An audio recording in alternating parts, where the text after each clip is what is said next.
What is up? We are over halfway through. No, we are exactly halfway through the NFL season. As of Sunday's kickoffs, we'll be over halfway. The 17-week NFL season, absolutely insane. All right, real quick, biggest surprise of the NFL season so far. Go. Derrick Henry for me. I didn't think he had anything left in the tank, and now he's just absolutely tearing it up. I did, and then I thought he didn't, and now he does again. Yeah. Stefan, what about you? For me, it's the Ravens. I mean, still being considered one of the best teams, but having losses to like Vegas and Cleveland, just weird. I'll be a homer and say my Denver Broncos, chosen for a 5.5 win total. We are at 5 wins right now with a lot of games to go. I think they could land somewhere between 9 to 10, actually. I like if they win the games they're supposed to win. So yeah, that's a solid surprise. My Jaguars also very, very surprising at Dude, 2-2 in the worst way. That's terrible. I know. Yeah. Well, we'll be watching the Broncos. A lot of close wins too there. Like, it's not a ton of blowouts. Yep. I think Washington's been surprising, like the Commanders, like Daniels being this good this early. I mean, even just as a team defensively, they've looked great. I was talking about DFS, okay? Jaden Daniels was so cheap in the beginning of the year, and it was just like every week, money, money. So, yeah. Well, speaking of money, let's get to these game picks. We are going to kick things off, if you will, with Mike. Mike, why don't you tell us? You got a parlay to start us off. Starting with a parlay. It's not as juicy as your two that hit last week. We nailed them both last week, so did. Let's go. Give me Bengals on the money line at the Raiders, versus the Raiders at home. Bengals are at home with Ravens first half money line versus the Broncos. With Cincy's just the better team, man. It's that simple. I understand that there's a lot of question marks in them right now as far as are they going to make the playoffs, but like they've had a really tough schedule so far. They've played Philadelphia, Washington, Baltimore, and Kansas City. So like there's been so many more teams in the NFL that have had a soft schedule with the exact same amount of losses, and they're still putting up points except for the one surprising game. I think it was against New York, if I remember correctly. But since he hasn't won a game at home all year, and this is the week that they finally do it against the Raiders there, and then Baltimore in the first half money line versus the Broncos. Baltimore is averaging 15 first half points. Denver's averaging 10. I get it. Denver is playing dramatically better right now. However, they're outmatched, and Baltimore is primed for a bounce-back game after their loss last week against Cleveland, especially now that they're at home, too. So, Bengals money line, Ravens first half money line, minus 137. Oh, yeah. I got a Joe Burrow prop for us today because you see, he's such like he's Joe Cool, man. First of all, did you see Macaulay Culkin's going to be Joe Burrow for Halloween? That's awesome. Amazing. I have not seen that. That's freaking awesome. Also, Joe Burrow's interview last week was like, all right, we're 3-5. Well, we got to win 7 out of the last 9. Like, we can do that. Like, and he was like, whatever, no big deal. And I do think they have a shot of doing that. They're a good enough team. And then also the Broncos are going to lose to the Ravens. Look, Broncos are having a great season, but unfortunately, this is a bounce back game for the Ravens. They are going to have a really great game against the Broncos. I tend to agree. Yeah, we're going to be watching that game, Broncos-Ravens, probably on Sunday, Stefan, so it should be a good time. Yes, we will. Cool. So, all right. I have, for my first pick, give me the Commanders minus 3.5 at the Giants. Man, I've been loving these minus 3.5 picks the last couple weeks. I think it's just begging. I think Vegas is just asking you to go take the Giants in this one. Give me the Commanders here. We talked about Jaden Daniels already. And that team, he looked just fine off the injury last week, throwing a 60-yard Hail Mary or whatever the hell it was. So, yeah, like Commanders should just beat the hell out of the Giants. I don't know why this isn't bigger except that they're on the road. So that's my take on the Commanders against the Giants. I don't have much more to say. It was a 3-point game in week 2. I think that's the only reason why it's close. It is a division game. You know what's funny is for my next pick, I'm going to talk about why division games are close. So I might be talking out of both sides of my mouth today. Well, it's weird because the Giants have been moving the ball well. I was on the under last week and it ended up hitting, but against Pittsburgh. But in the first half, they all 4 drives ended up in the red zone, and at the end of all 4 of those drives, the score was 6-3. So, like, if they can figure out a way to score points, I think they might have a shot at some of these games. They're just not scoring points. Yep, absolutely. I sent y'all that Daniel Jones meme earlier. He only has to throw like 570 touchdowns to break Tom Brady's all-time record. Anyways, no, I think that expression shouldn't be speaking out of both sides of my mouth, because like that doesn't actually make sense. But if you're speaking out of both sides of your body, your mouth and your ass, and your butthole, that makes sense. So a petition to sign that, since it's the season of petitions. I like that. Okay, just put it into play now. Nice. Very nice. All right, Stefan, give us your game pick. You have one pick for us today. I have one pick. I would like to take the Chargers -1.5 traveling to Cleveland. I'm laughing at myself because here I am taking another road favorite like a dummy. You are. Hey, I just did it. I mean, yeah, I think Jameis Winston coming in that game like that was fantastic. Super fun story. I think it's a little bit bounced back to earth time. More ways for the Chargers to defend them, seeing, entire game on tape now. Meanwhile, I think the Chargers have shown that they are healthy again. Puka Nacua, every article I read last week was like, fade Puka Nacua, take the under, don't, like, he's not fully back. And then he went out and had like a banger game. So I don't want to stand in the way of this offense. In fact, I'm going to back them -1.5 Chargers. Are you talking about Puka Nacua on the Chargers, though? Oh, we're not editing it out. Like, when's he going to put it together? We're not editing it out. I was going to just let it roll and not correct you. Can that just be my answer right there? Justin Herbert, baby. It's going to have a great game. I almost picked he met Ladd McConkey. Yeah, dude, Ladd was balling out. But I am, to give Steve's argument some weight, I am starting in the fantasy league that me and Mike are in. I am starting. Wait, no, it's a different league. Anyways, I'm starting. We're on a roll here, baby. Man, we're doing great. I am starting Justin Herbert over Bo Nix in a 2-quarterback league this week. So I do like Herbert more. Spicy this week. I mean, Dobbins does play for the Rams. For the Chargers. The Chargers. I'm done. We're moving on to Mike's next pick because Steve is having a hard time. You know what? It's the same city. It's the same colors. It's a lot. They're all the same. All right. Talk about this NFC North rivalry that you got going, Mike. That's a high total you got. Yeah, I know, and I love it.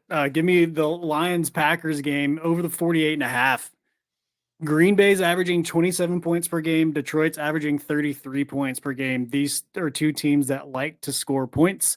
Defensively, they're both allowing 21 points per game or less currently. However, they have not had very strong matchups against good offenses, facing teams such as the Cardinals, the Colts, the Titans, and the Steelers. Good offenses on the other side have actually had success scoring points against both of these teams. The Lions have scored 30 or more in their last 4. The Packers have scored 30 or more in 4 of their last 6. So I just think these are two teams that know how to play offense, know how to score points. So getting over 48.5, I love it. Dude, I don't even what was it? Did you already say it last week that the Detroit had 52 points but only had like 200 yards of offense or something like that? No, they had 52 points and Jared Goff didn't even pass for 100 yards. That is bananas. that is absolutely special teams wins games sometimes, man. Crazy to me. All right. I'm going to move us on to my next and last game pick. I'm going to take the Dolphins +6 at the Bills. This is a different team with Tua back. I was literally watching the Dolphins game last week to see if we had our first person die on live television, and luckily he didn't. I hope he doesn't, obviously. It's crazy to me that this man is still playing, but as long as he is, we're going to make money off of him, I guess. So, give me the Dolphins +6 at the Bills. Man, I just think it's a different team. This offense looks great. I might should have thrown a Tyreek Hill prop in here, but I didn't. It's going to be 55 and sunny at Buffalo at 1 p.m. Eastern. that's pretty nice weather for the Dolphins to travel up to Buffalo. I mean, so I don't think the weather's a concern. I think that's pretty nice. I think that's a nice road favor for them to not have to go play Buffalo in like December weather. So I will take that +6 division game. Keep it close to the Bills. Bills might even lose this one. Bills kind of have a tendency to do that. So I like it. Division game of two good teams. Yeah, give me +6 all day. yeah. I do want to say the other game that I was looking at was the Rams -1.5 at Seattle. He has to come back. So I was also on that one. So I didn't put it out there. I went into that's why I moving on. I love this. Speaking of the Rams, that is Mike's last pick, actually, and then we're gonna talk about player props. Yeah, are you on the same side of it? No, I'm No, actually on not the quite. total again. I'm going over 48 again here. Seattle, despite Eric saying they're a bad team, they've been scrappy this year. They did have a dud last week against Buffalo and only 10 points, but prior to that, they were averaging 26 points per game. They've had like 4 duds in a row. They've had one dud, and it was that one. The Rams are averaging 20.6 points per game, and that's with only one game of a healthy Cooper and Puka Nacua in that game. We can talk about Puka now, Stef. Thank you. Last week, they easily put up 30 against Minnesota, and now that they've got those two guys healthy back, you should easily see at least another touchdown a game from them. Defensively, both teams are giving up over 25 a game, so this is another point, kind of like the last game. It's just two offenses that know how to score points when they're healthy, and everybody's healthy here. So give me the over 48. The Seahawks are on a 5-game losing streak, 4-game losing streak. Yeah, but they're scoring points while losing. That's what's important here. That's fair. As long as we'll take that total. They are not a good team. All right, let's move on. They did beat the Falcons, by the way, and the Broncos. Let's not talk about that. They beat the Broncos and the Falcons. They beat both of us. But that was playing a rookie quarterback in his first week, so whatever. Cool. NFL player props. Let's talk player props. I just have a couple for us. So, Mike, why don't you kick us off? You've been riding Joe Mixon like I have some inappropriate analogies I could use there, but you've been riding Joe Mixon pretty hard this season. Should have joined us while we were talking about Alex Orgy on the college football show. No, give me Joe Mixon over 81.5, man. It just keeps hitting cash money here. He's still hit over 100 yards every game that he's played 4 quarters in. Now he gets to play the Jets, who are giving up 125 rushing yards a game. So Thursday night game. So hopefully you're listening to this in time to get this in, but gonna keep taking it until it misses, like I said last week. And yeah, give it to me over 81.5. Awesome. I love it. I love some Joe Mixon. I dropped him from a keeper league because I thought he was pretty done once he transferred teams, and I was wrong. All right. I'll take Aaron Rodgers over 232.5 passing yards. He's pretty he's hit this over 6 games this season. My big reasoning for this one in particular, not because I think he's good, but because what was my reasoning? Oh, yes, that's right. The Texans have no wide receivers. And how does that help Aaron Rodgers, you ask? The Jets defense will be getting the ball back to Aaron Rodgers more this game than they probably would have if they would have played the Texans with wide receivers. So, yes, Joe Mixon's going to run it. Maybe the Texans drain all this clock with Joe Mixon. But I do believe Aaron Rodgers will get some favorable possession time because the Texans literally have no one to throw to. They have Tank Dell. Like, that's it. And the tight end, the Dalton Schultz. Like, they have a couple guys and then Joe Mixon. So, yeah, give me Aaron Rodgers to get over this number. What I'm hearing is that it's going to be a John Mechie breakout game. Yep. Why don't we have any props on a Texans wide receiver none of us have heard of? We should have taken that. I almost took Tank Dell here, but I decided to stick with Joe Mixon. Oh. So for my next one, I'm going Bijan Robinson over 72.5 rushing yards at -120.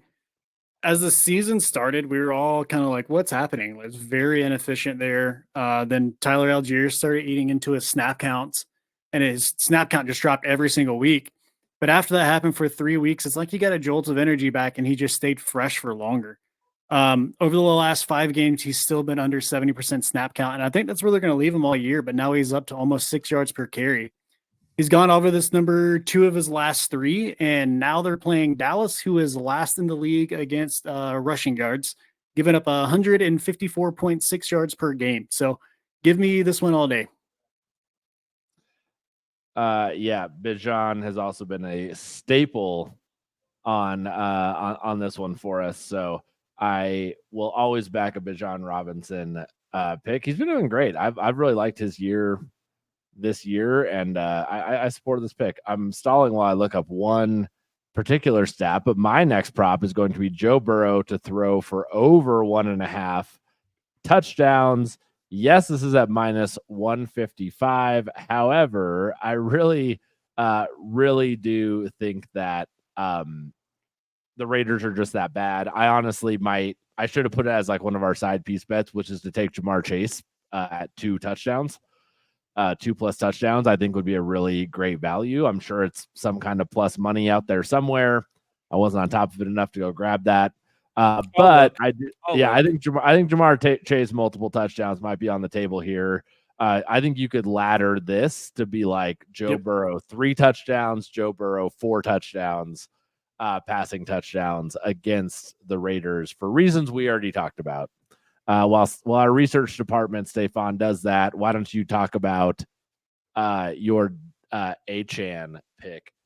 I was thinking, y'all watch The Boys? The show The Boys. I very slowly started it. I'm like, I want to call him A-Train. That's fair.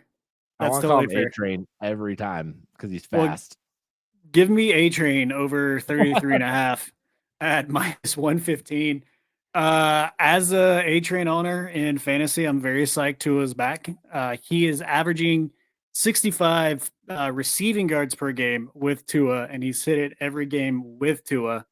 Now they have Buffalo, and Buffalo gives up more receiving yards to the running back than any other team in the NFL. So yeah, you talked about it earlier. They're just a different team with Tua, and I love this one. Awesome. Why don't you talk about your last pick, Cade Otton? I mean, that's a big game, big number here, but you like it anyways.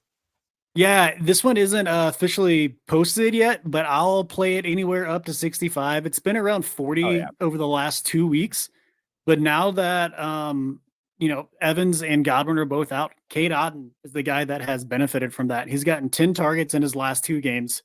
He went for 100 yards, and then he went for 81 yards. Now he plays Kansas City, who gives up more receiving yards to the tight end than any other team in the NFL. So Kansas City's kind of been weak against the tight end for like the last 4 years straight. It's like they're just going to let you try and beat him with the tight end because that's, a questionable position nowadays. So might as well. But yeah, so I like this one a lot. Otton's look great. Baker's got the great connection with him. So over up to 65, I'm taking.